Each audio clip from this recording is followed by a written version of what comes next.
है तो उसको कहा जाता है ल्यूना हाईलैंड। क्या? Lunar highland. अब मून है तो ये क्या है, नेचुरल सैटेलाइट या आर्टिफिशियल? नेचुरल। कहा जाता है कि रेड प्लैनेट यानी मार्स जितने ग्रह पृथ्वी से टकराने की वजह से, मतलब मार्स का जो साइज है ना, उतने बड़े ग्रह अगर पृथ्वी से टकराए और फिर डेंस होकर के ये मून का फॉर्मेशन किए थे। अब ये कौन से भाई है? बिल्कुल, ये हमारा शुक्र ग्रह है। या इसके तो बहुत सारे नाम हैं। Brightest planet, hottest planet, twin sister of earth, है ना। एक और नाम से है मॉर्निंग एंड इवनिंग स्टार, यानी रात और भोर का तारा भी इनको कहते हैं, जबकि ये ग्रह है फिर भी। और एक और बात इनके लिए फेमस है, इनका जो एक दिन होता है ना, वो इनके एक साल से बड़ा होता है। ये एंटी क्लॉकवाइज डायरेक्शन में घूमते हैं अपने एक्सिस पर। तो जब ये एक रोटेशन लेते हैं ना, वो 244 डेज अप्रोक्सीमेटली, और ये सन का जब एक रोटेशन लेते हैं तो वो 224 डेज होता है, यानी कि 224 दिन में ये पूरे सूर्य की परिक्रमा करते हैं और 244 दिन में ये अपनी धुरी पर घूमते हैं। तो इसीलिए कहते हैं कि शुक्र का एक दिन जो है इनके एक साल से बड़ा होता है। बात करते हैं हॉटेस्ट की, क्योंकि ये सबसे ज्यादा गर्म ग्रह है। तो हमारे पास एक गैस है ना, जो ग्लोबल वार्मिंग बढ़ने की वजह से हम लोग बोल रहे हैं कि टेम्परेचर बढ़ रहा है, बिल्कुल, कार्बन डाइऑक्साइड। कितना परसेंट है? 0.03%। इनके पास 91% है अप्रोक्सीमेटली। तो आप उससे सोच सकते हैं कि 0.03% में अगर थोड़ा सा बढ़ रहा है तो हम लोग इतनी ज्यादा गर्मी महसूस कर रहे हैं। इनके पास डेंस एटमॉस्फेयर है और plus 91% approximately carbon dioxide gas है, जिसकी वजह से इनका बहुत ज्यादा गर्म है। यहाँ पकौड़े तलेंगे नहीं, यहाँ तलने वाले फ्राई हो जाएंगे। तो और कुछ इनके बारे में एक और है, ब्राइटेस्ट ना, सबसे चमकीला ग्रह इनको कहते हैं ना। इनके पास एक एसिड पाया जाता है, सल्फ्यूरिक एसिड, जिसकी वजह से यहाँ पर फिजिकल फिनोमेना, रिफ्रैक्शन, रिफ्लेक्शन और स्कैटरिंग तीनों एक साथ होता है और ये चमकते रहते हैं हमेशा। कौन सा है? मार्स। एक और नाम से इनको जानते हैं, मंगल मत बोलिएगा, रेड प्लैनेट। बिल्कुल, रेड प्लैनेट क्यों कहते हैं मार्स को? पूरा लाल होता है। हमें से कोई एक गए थे वहां जाके पेंट करके आ गए, है ना। चलिए देखिए, no, that is not appropriate reason. पहले तो ये देख लीजिए कि ये जो है ना, इनके पास एक आइस कैप होता है, यानी ये मार्स का आइस कैप है। हो गया। तो ये सॉरी, मंगल का टोपी है, बर्फ का टोपी, दिख रहा है सबको। अगर इसको पिघला दे तो हमें पानी मिलेगा। पानी अगर मिलेगा तो जीवन संभव हो जाएगा। तो ऐसा क्या है जो ये पिघल नहीं रहा है?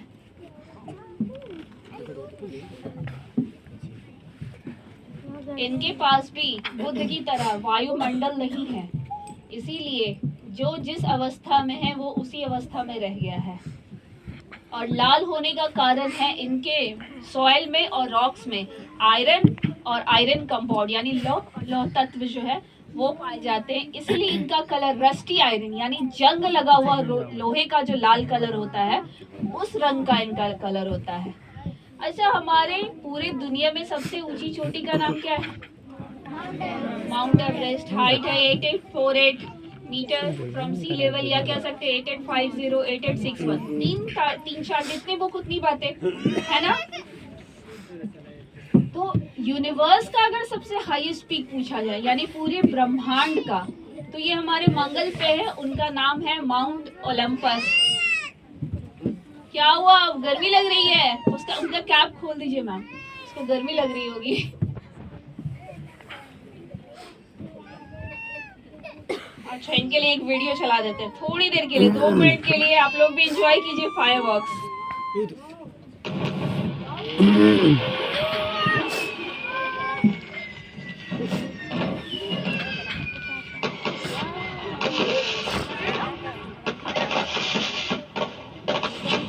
चलिए मंगल पे आ जाते हैं वापस से। मंगल नहीं फटा बाबू। अब बात करते हैं मंगल पे जो सबसे ऊंची चोटी थी, क्या नाम बताया मैंने? Mount Olympus. ये पूरे यूनिवर्स का, पूरे ब्रह्मांड की सबसे ऊंची चोटी और सबसे ऊंची ज्वालामुखी भी है, यानी वोल्केनो भी है। अब आप मत रो यार। रोने लगेगा।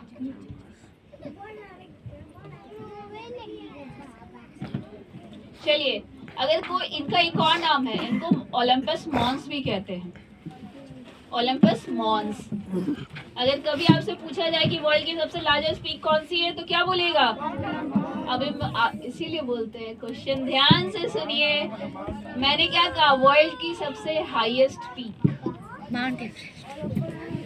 Mount Everest. दुनिया की सबसे ऊंची चोटी है माउंट एवरेस्ट। पूरे ब्रह्मांड की सबसे ऊंची चोटी जब हम कहेंगे तब होगा माउंट ओलंपस। क्या है? जुपिटर। चलिए इनमें एक स्ट्रक्चर ढूंढते हैं। आई बॉल ऑफ जुपिटर है ना, मिला? ये उल्टी दिशा में घूमता हुआ चक्रवात है, जो हमारे जानकारी के अनुसार, यानी मेरे नहीं या हम सब के नहीं, जो साइंटिस्ट इस पर रिसर्च कर रहे हैं उनकी जानकारी के अनुसार ये 300 सालों से लगातार चलता हुआ चक्रवात है और ये अभी भी रुका नहीं है। और बात करें अगर इनकी आकार की, तो अगर अपनी पूरी की पूरी एक पृथ्वी उठा करके इसमें डाल देना तो भी ये फिल नहीं होगा। लगभग इनको फिल करने के लिए 2 से 2.5 पृथ्वियां हमें लग जाएंगी। तो उससे आप जुपिटर का साइज सोच सकते हो। ऑलमोस्ट 1100 अर्थ चाहिए एक जुपिटर को बनाने के लिए। 1100, किसी बुक में 12 लिखा हुआ है, किसी में 11, किसी में 8 और किसी में 6। तो आपको आपके टीचर्स या आप जहाँ से भी रिसर्च करती हैं वहां पर आप देखिएगा, आपको जो मतलब अप्रोप्रिएट लगे आप वो यूज कीजिए।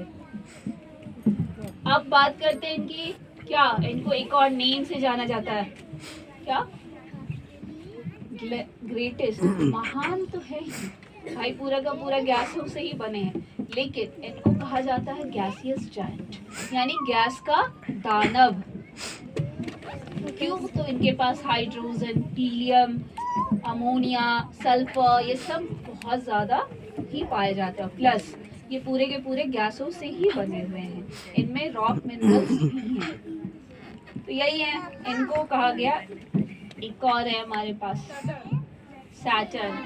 सैटर्न और जुपिटर को हम लोग गैसियस जायंट कहते हैं, यानी गैस का दानव। रिंग कहाँ है? वही तो मैं बोलूँ, अभी तक किसी ने बोला नहीं कि रिंग कहाँ गया।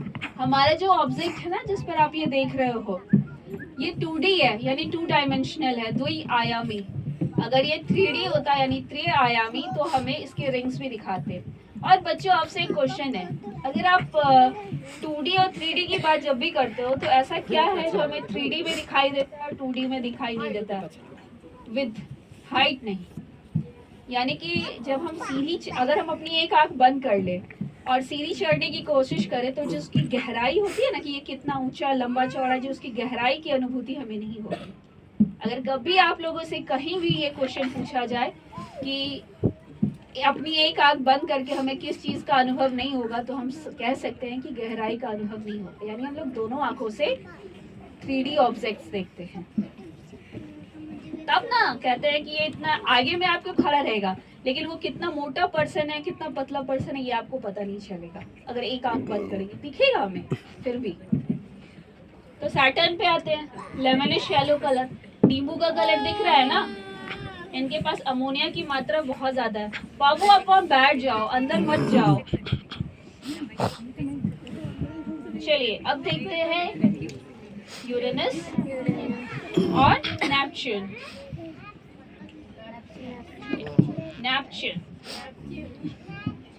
अच्छा ओके, नेपट्यून। इनको कहा जाता है आइसिस जायंट, यानी बर्फ का दानव इन दोनों को।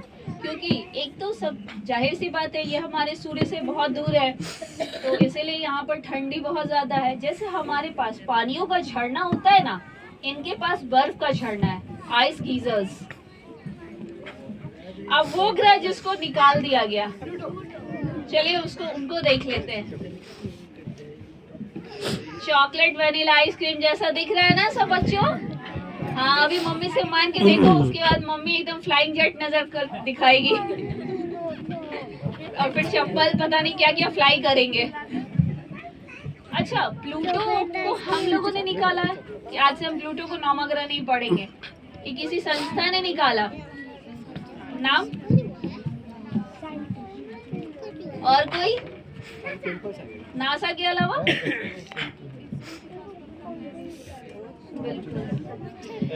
इसरो भी नहीं, नासा भी नहीं, और हाँ आजकल एक नया नाम सुनने में आता है, स्पेस एक्स। तो बच्चों, आप लोग गेमर्स हो, गेमिंग खेलते हो, तो मैं आपको बता दूं कि स्पेस एक्स जो है वो गेमिंग टॉयज बनाते हैं। कहाँ के? स्पेस के। वहां से जुड़े हुए रॉकेट्स, ये लॉन्चेस, व्हीकल पार्ट, ये सब बनाते हैं। वो इंडस्ट्री है, वो कोई ऑर्गेनाइजेशन नहीं है।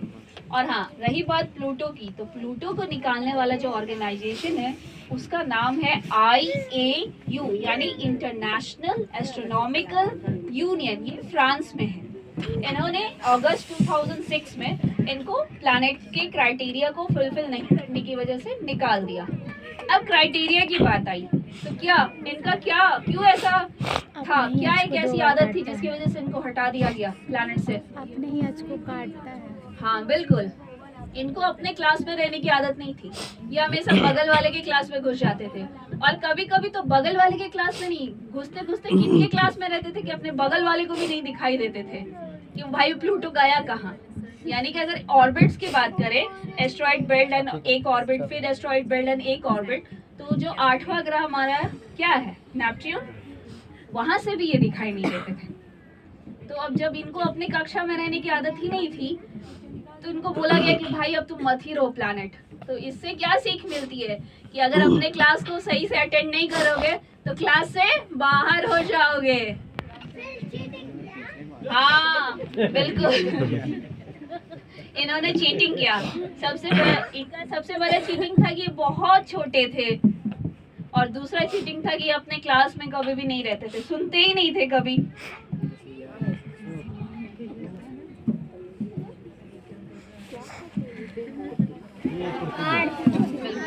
अर्थ पे देखिए तो एक डेट और टाइम के साथ कुछ और लिखा हुआ है, क्या? सेट IR है ना? तो ये है सैटेलाइट एट इंफ्रारेड। उस डेट और उस टाइम को मूवमेंट ऑफ क्लाउड, यानी बादलों की जो घूमने की दशा है, वो हमें दिखाता है। अब आप बोलिएगे इनका क्या उपयोग है? तो मीटियोलॉजिकल डिपार्टमेंट यानी मौसम विभाग इसी मूवमेंट ऑफ क्लाउड्स को देख करके मौसम का पूर्वानुमान यानी वेदर फोरकास्ट करते हैं कि कहाँ बारिश होगी, कहाँ बर्फ होगा, कहाँ मतलब सूखा आएगा, या कहाँ बहुत ज्यादा गर्मी या ठंड पड़ेगी। तो कहीं कहीं देखिए आपको साइक्लोन्स भी दिख रहे होंगे, दिख रहे हैं ना? तो ये उस डेट और उस टाइम को है, ये आज का नहीं है। अच्छा, इमेजिन करते हैं कि हमारा अर्थ बिना बादलों के कैसा दिखेगा। मेरे पास पावर है, आप लोग इमेजिन कीजिए, मैं पूरा बर्फ खत्म कर देती हूँ। बर्फ और बादल कैसा लग रहा है? बहुत अच्छा, नीट एंड क्लीन दिख रहा है ना? लेकिन इनको देखने के लिए हम में से कोई नहीं रहेगा, यहाँ तक कि पर्वत, पठार, नदियाँ, कुछ नहीं। अब भी अच्छा लग रहा है? हाँ, यस। अच्छा, इंडिया दिखाई दे रहा है? इंडिया के बगल में एल जैसा एक शेप दिखाई दे रहा है, वो अरेबियन गल्फ है। ओमान, मस्कत, सऊदीज, ये सब का नाम सुना है ना? ये उधर है। अब जरा एल से एक थोड़ा बगल में देखो, बहुत बड़ा पीला भाग दिखाई दे रहा है। बिल्कुल, ये पूरी दुनिया का सबसे बड़ा रेगिस्तान है, सहारा।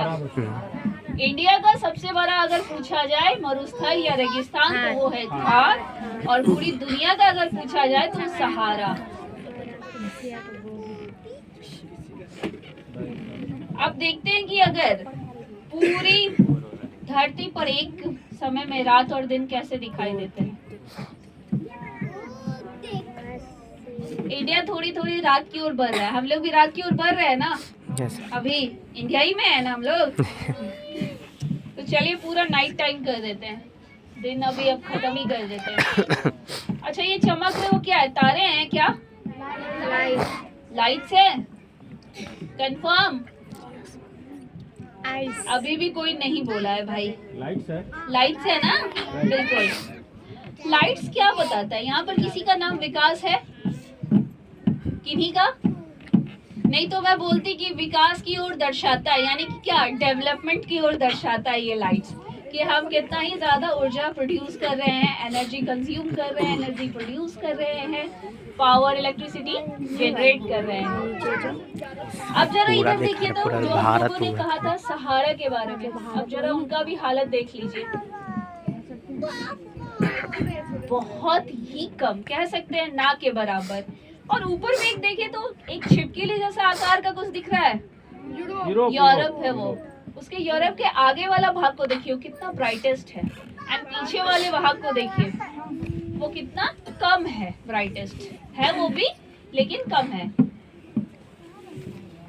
इंडिया को तो हमने देख ही लिया। अब जो देखिए तो ड्रैगन जैसा स्ट्रक्चर दिख रहा है, जापान, बिल्कुल। एक बच्चे ने इसको कन खजूरा कहा था। बिल्कुल, हाँ, कन खजूरा बोला था। तो ये जो है ये जापान है, ये देखिए कितना ब्राइटेस्ट है, इनका सारा हिस्सा उतना ही ब्राइटेस्ट है। ये हमसे बहुत ही आगे है। हम 5G पे रिसर्च कर रहे हैं, ये 8G चला रहे हैं। अब एक चीज देखते हैं, क्या है ये? स्पाइडरमैन वेब ना? एयर इंटरनेट नहीं है ये, एयर ट्रैफिक, लाइट्स भी नहीं है, एयर ट्रैफिक, सही कहा, ट्रांसपोर्ट। ये ह्यूमन ट्रांसपोर्टेशन का वेब है। अब ये मत सोचिएगा कि आदमी को उठा के उनने रख दिए, नहीं। हम लोग यानी आप, मैं और हम सब जो ट्रैवल करते हैं by road, by air and by water, यानी जल, थल और वायु मार्ग, उनके ये आपको वेब बने हुए दिखाई दे रहे हैं। देख लीजिए हमारे इंडिया को भाई, मैं घुमाते जा रही हूँ। हम लोग भी कम नहीं घूमते हैं, इसीलिए हम भी घुमा रहे हैं इसको।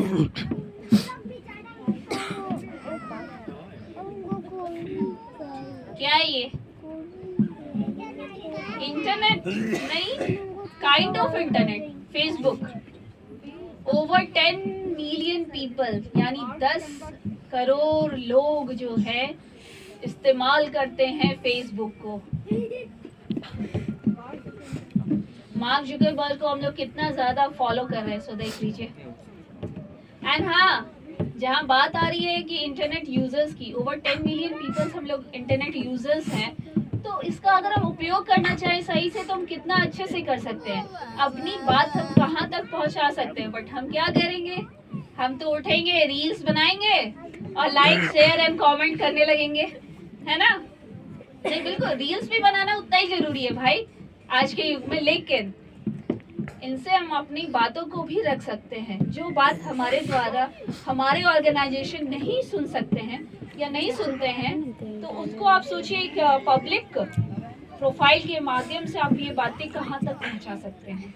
तो आपकी बातों का क्या वजन होगा? बातों पे बैठ मत जाइएगा वजन के चक्कर में। चलिए, एक और चीज है जो इस शो का लास्ट स्लाइड है, वो मैं आप लोगों को दिखाती हूँ। मछलियाँ, वाह, इतने सारे फिश है ना, छोटा छोटा फिश है, बिल्कुल। ये ना मच्छर है, ना मछली है, ना टैडपोल्स है, ना कीड़े मकोड़े हैं। ये एक दिन में उड़ने वाले प्लेन की संख्या है, यानी कि 24 घंटे में जो प्लेन सुनते हैं हमारे आसमान में, ये उनका संख्या है। और हम सबको क्या लगता है कि आसमान खाली है ना? अब जरा इंडिया को देखते हैं अच्छे से, क्या लगता है आपको कितना होगा? ओवर 2400 यानी लगभग 2400 फ्लाइट एक दिन में यानी 24 घंटे में इंडिया में उड़ते हैं, जिसमें डोमेस्टिक और इंटरनेशनल इंक्लूडेड है। अब जरा यूरोप को देखेंगे, छिपकली को, है ना? लगभग 44,000 फ्लाइट्स यानी 44,000 फ्लाइट्स 24 घंटे में उड़ते हैं। आपके सामने जो है छिपकली जैसा स्ट्रक्चर, यही है यूरोप। अब जरा थोड़ा और ऊपर बढ़ते हैं, अमेरिका। यहाँ तो जी का जंजाल बना हुआ है ना, यहाँ पर 88,000 फ्लाइट्स एक दिन में यानी 24 घंटे में उड़ते हैं और वर्ल्ड में सबसे ज्यादा फ्लाइट्स यहीं पर उड़ते हैं, जिसको हम लोग सब कहते हैं अमेरिका, वॉशिंगटन डीसी। किसी के मन में ये नहीं आया अभी तक कि ये फ्लाइट्स आपस में टकराते क्यों नहीं है? रास्ता रहता है, वहाँ पर एक ट्रैफिक हवलदार होंगे ना सर, ये बता रहे होंगे कि दाएं से बाएं मुड़ जाइएगा, बाएं के बाद एक मोटा चौराहा आएगा, एक पतला जगह से रडार उनका इंस्ट्रूमेंट है, वो रास्ता नहीं बताता। रडार हमें ये बताता है कि हमारा प्लेन है कहाँ, एक्चुअल में पोजीशन क्या है उस प्लेन की। एक सिस्टम होता है जिसको हम लोग कहते हैं एयर ट्रैफिक सिस्टम, उसमें एक ATC होते हैं जिनको फुल फॉर्म में कहा गया है एयर ट्रैफिक कंट्रोलर। उनको लॉन्गिट्यूड और लैटिट्यूड यानी अक्षांश, दिशांश और दिशाओं के बारे में इस तरीके से पढ़ाया जाता है कि वो नीचे बैठ करके ऊपर रडार के माध्यम से उड़ाने वाले प्लेन्स को दिशा निर्धारित यानी कि नेविगेट करते हैं। अब जब बात आई, क्या हुआ?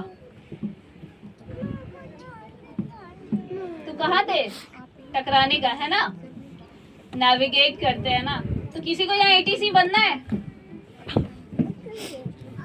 क्योंकि ये मैं बता दूं कि पायलट्स यानी कि जो प्लेन उड़ा रहे होते हैं उनको सिर्फ बादल दिखाई देते हैं, बादलों के अलावा कुछ नहीं। नीचे जो बैठे होते हैं वो बताते हैं उनको कि कितना लैटिट्यूड, कितना लॉन्गिट्यूड यानी कितने अक्षांश और देशांतर और किस दिशा में आपको प्लेन उड़ाना है। इसलिए प्लेन के टकराने की संख्या बहुत कम है।